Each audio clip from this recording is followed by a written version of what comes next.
the sisters, inshallah, to motivate those non-Muslim sisters that may be amongst you to ask their questions. This is an excellent opportunity for them. So you should really try to motivate them to come to the microphones. Brother. My name is Ritesh, and I'm a student studying 11th standard. My question is, all the religions have limitations of clothing. Let me be specific to the women. But they've changed with time. But why is the burqa still the same? Why hasn't that changed with time? And one more question. I'm sorry. During Ramzan, I've seen all the Muslims will be fasting. The brother said that by the passage of time, every religion has got clothing for women, but by the passage of time, the clothing keeps on changing. But why the Muslim women yet wear the burqa? As far as the clothing is concerned, brother, in Islam, there are 6 criteria for clothing. For the man, it's from the navel to the knee. That is the extent. It should be covered. For the woman, the complete body should be covered. The only part that can be seen are the face and the hands up to the wrist. There are certain scholars who say that even this should be covered. The remaining 5 criteria are the same for the man and the woman. The second is, the clothes they wear, it should not be so tight so that it reveals the figure, it should be loose. The third is, it should not be translucent or transparent so that you can see through. The fourth is, it should not be so glamorous so that it attracts the opposite sex. Fifth, it should not resemble that of the unbeliever. And sixth, it should not resemble that of the opposite sex. These are basically the 6 criteria. And most of these 6 criteria are even mentioned in the other scriptures.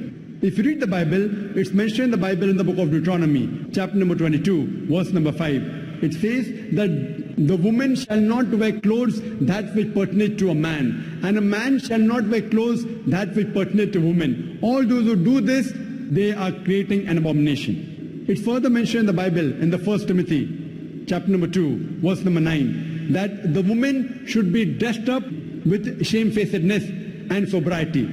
They should not wear costly array, pearls and gold. And further it's mentioned in the 1 Corinthians, chapter number 11, verse number 5 to 6, that the woman that prayeth with the head uncovered, her head should be shaved off.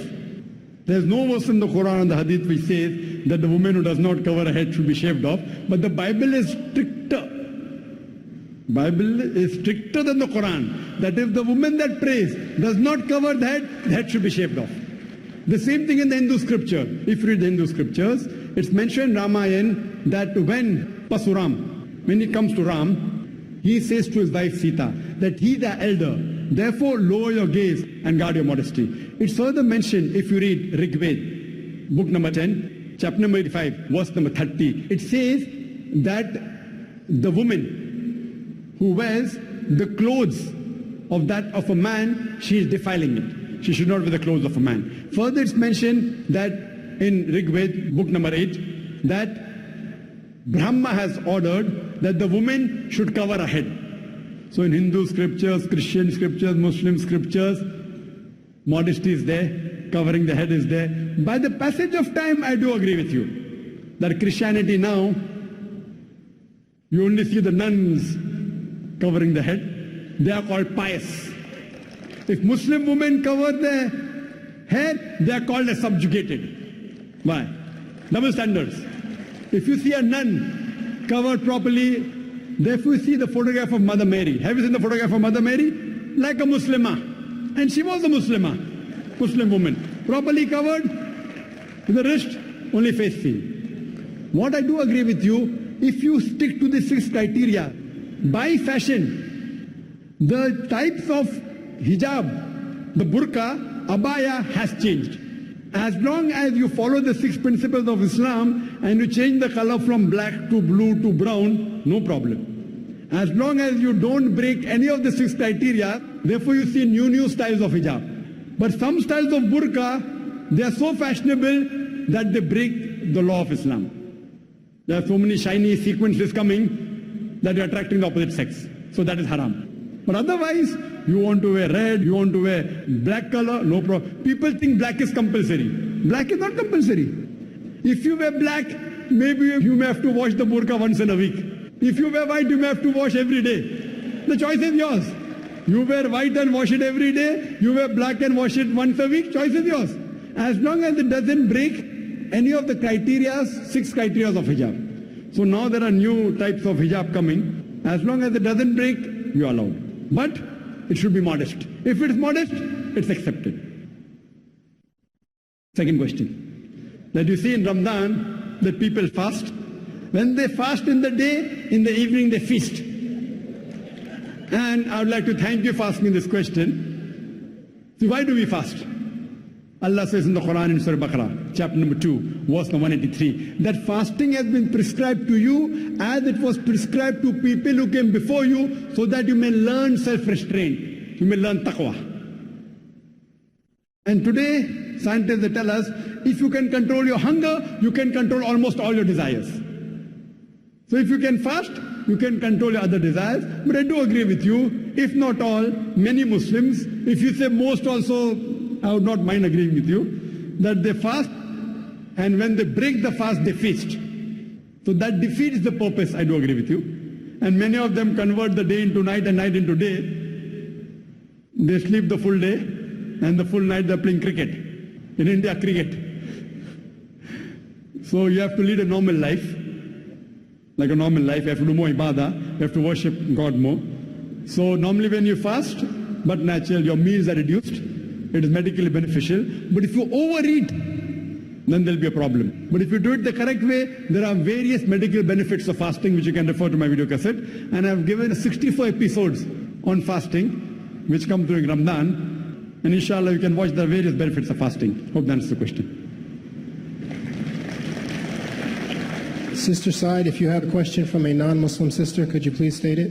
Assalamu alaikum. This is on behalf of a non-Muslim, Sister Vandana. She says, I'm new to this concept, have limited knowledge, therefore asking a basic question. If out of 6,000 verses, 1,000 are about scientific facts, then what really is the essence of the Qur'an?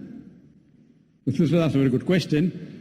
That if the Qur'an contains more than 6,000 verses, and more than 1,000 speak about science, what is the essence of the Qur'an? Sister, as I mentioned in my earlier answer, the basic essence of the Qur'an is Tawheed. Believing in one God and worshipping Him alone and no one else. And the Qur'an, as I mentioned, is not a book of science, S-C-I-E-N-C-E. It's a book of signs, S-I-G-N-S. It's a book of ayats. The Qur'an is a book which shows you how a life should be led. And when I had a debate with Shishi Ravi Shankar, I said this is the best book on art of living. If there is any book on art of living which is the best, it is the Qur'an. Best book on art of living. And it has a membership of more than 1.3 billion people. So this book shows you how to lead a life. Now many a time you understand that because the Qur'an is the word of Almighty God, one verse of the Qur'an has got multiple angles. Now the same 1,000 verses which are speaking about science, it doesn't mean it only speaks about science. It speaks about various other aspects also. That's the beauty of the Qur'an. When a layman sees it, he understands it. When a scientific man sees it, he sees it at a different angle. It satisfies both. So that's the beauty of the Qur'an. That does not mean that Qur'an is a book of science. Yes, but there is not a single verse of the Qur'an which goes against established science. Because it's a book of Allah subhanahu wa ta'ala, Almighty God. So this book is a book of guidance, how a life should be led. It shows a person to believe in oneness of God, how to worship Him, and how to lead the life. The pros and cons, the farais, what a human being should do, and the prohibited things that you should abstain from. It's mentioned in the Qur'an. Hope that answers the question, sister.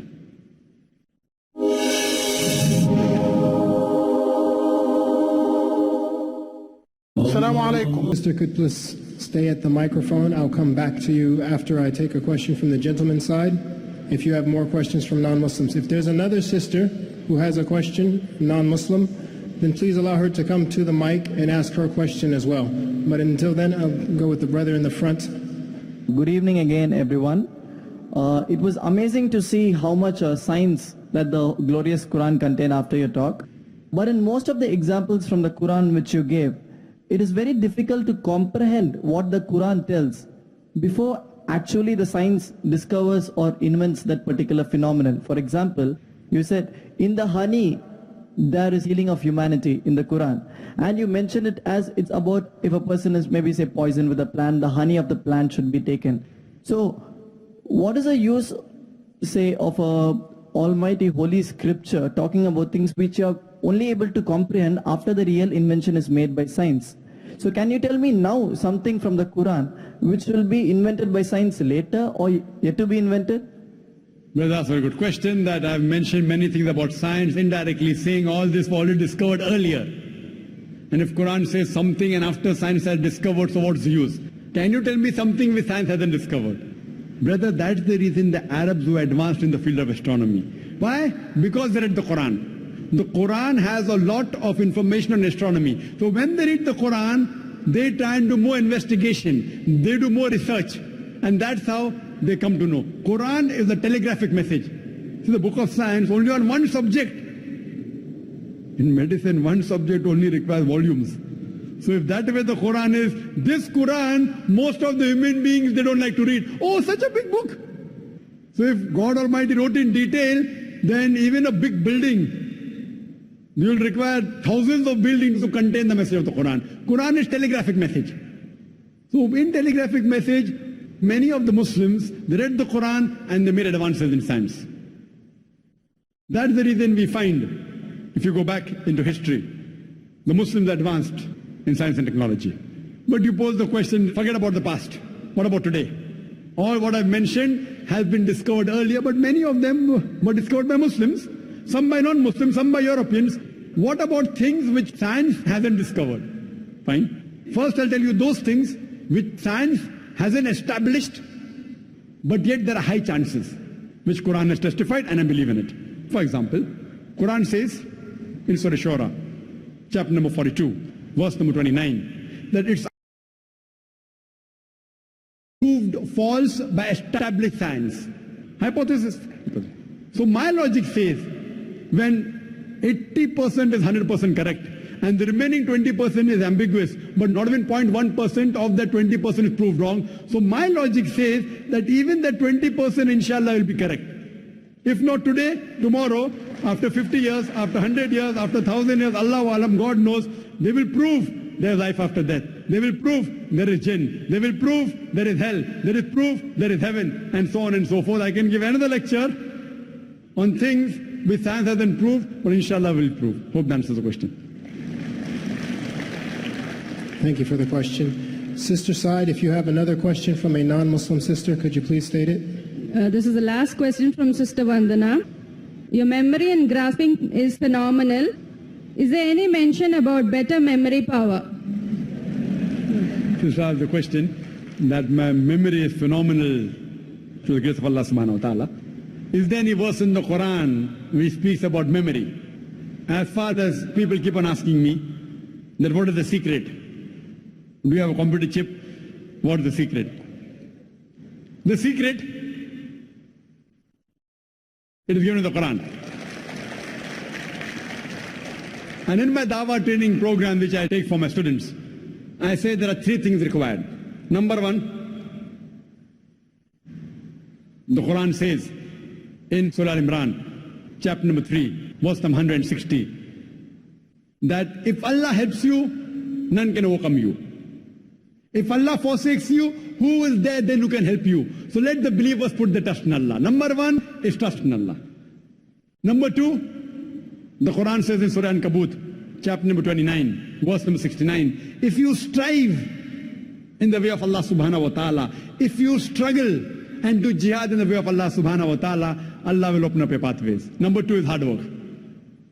And number three is, Allah says in Surah Anbiya, chapter number 21, verse number 7, and Surah Nahl, chapter number 16, verse 43, فَاسْأَلُوا أَهْلِ الذِّكْرِ إِن كُنتُمْ لَا تَعْلَمُونَ.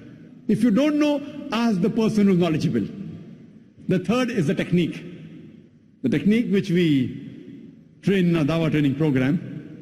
People ask me, Brother Zakir, what is the technique? I tell that's the third and the least important. Number one is faith in Allah. With all your techniques in the world. You know, many of my students have done MBA and memorizing technique, triangle and horse. I don't know whether you know about the triangle technique and this and that, and pegging. Initially they are good students. Towards the end, they come at the bottom. Allah's help is the best, better than any pegging or any triangle, anything. Number one. How do you get Allah's help? If you strive in His way. You strive in His way, you have to get success. If you don't get success, you are not striving correctly in the way of Allah subhanahu wa ta'ala. Regarding technique of memory, etc., that is least important. We have a training course where we have a 40 days training course where we train people, and mashallah, you'll be shocked that even my students, alhamdulillah, they quote chapter number, verse number, chapter number, verse number. We have dawah training program where we get students from different parts of the world and we train them in how to give lectures, how to handle the question and answer session. It's training and hard work also. As far as the verse of the Qur'an is concerned, before the beginning of my talk, I always quote a verse of the Qur'an from Surah Taha, chapter number 20, verse number 25 and 28, which says, Rabbi shrah li sadri. This was a dua when Almighty God, Allah subhanahu wa ta'ala, tells to Moses that go and deliver the message. And before delivering the message, Moses, who was a stutterer, he used to stammer. And those who know me personally, even I was a stammerer when I was a child. And in my dream, a person can dream of anything in the world. In my dream, I could have dreamt of becoming the best surgeon in the world. But I couldn't have dreamt of speaking in front of 25 people. Because I was a stammerer. People ask me, what is your name? My name is Zakir. That was me. Now coming in the way of Allah subhanahu wa ta'ala, maybe about 10, 15 years back when I got involved in the field of dawah, when I started doing dawah, stammering wasn't there. When I spoke with Christian missionaries, stammering used to be impediment from my speech. Because Musa alayhi salam was a stammerer, I also was a stammerer. Remove the impediment from my speech so that they will understand me. So the people to whom I am delivering the message, I ask Allah subhanahu wa ta'ala to expand my breast for me, to make my task easy for me, remove the impediment from my speech so that the people will understand me. So this is a dua which can also be used for memory. But the main is having faith in Allah, second is striving hard, and third is technique. Hope that answers the question. That will be the last question for the evening.